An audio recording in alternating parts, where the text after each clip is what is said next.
Emmarcats per muntanyes i amb l'Ebre com a guia, els llercabons habitaven una zona fèrtil, plena de contrastos i vida. Al nord, el coll de Balaguer els separava de la tribu dels cossetans. A l'oest, els ilergets ocupaven les terres de l'actual Lleida. Celtibers i lusons ho feien a la zona de Terol i nord de Castelló. I al sud, els edatans eren els veïns als que calia estimar. Molts de nosaltres no coneixem aquests noms, però ens són familiars les terres agermanades que ocupen ara el territori de l'antiga Ilercabònia. Matarranya, els Ports, l'Alt Maestrat, el Baix Maestrat i les 4 comarques de les Terres de l'Ebre.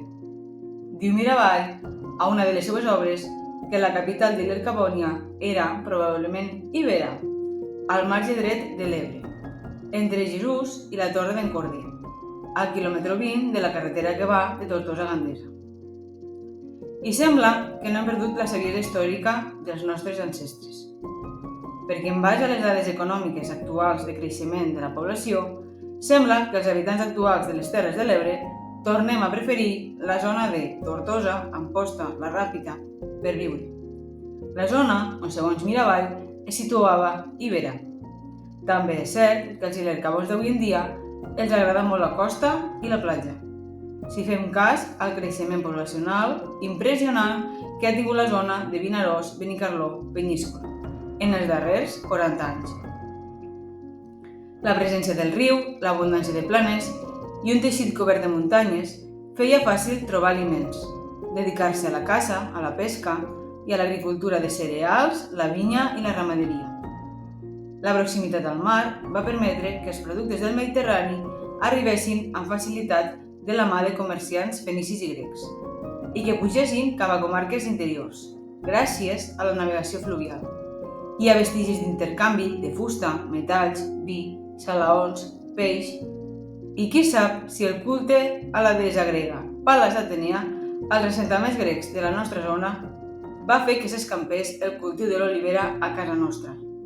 No és, per tant, res estrany que actualment l'agroalimentari suposa un element tan clau per al nostre territori, sent referents com som en la producció d'oli a les Terres de l'Ebre, vinya i vi a la Terra Alta, formatges a Catí o Morella o els cítrics i l'horta de les Terres de l'Ebre i el Baix Maestrat. M'agradaria tancar la primera part de la conferència recordant allò que a vegades oblidem, la nostra localització privilegiada. Quan creues el pont vell de Tortosa, potser no ho notes, però sota els teus peus hi dor la memòria mil·lenària de la Via Augusta.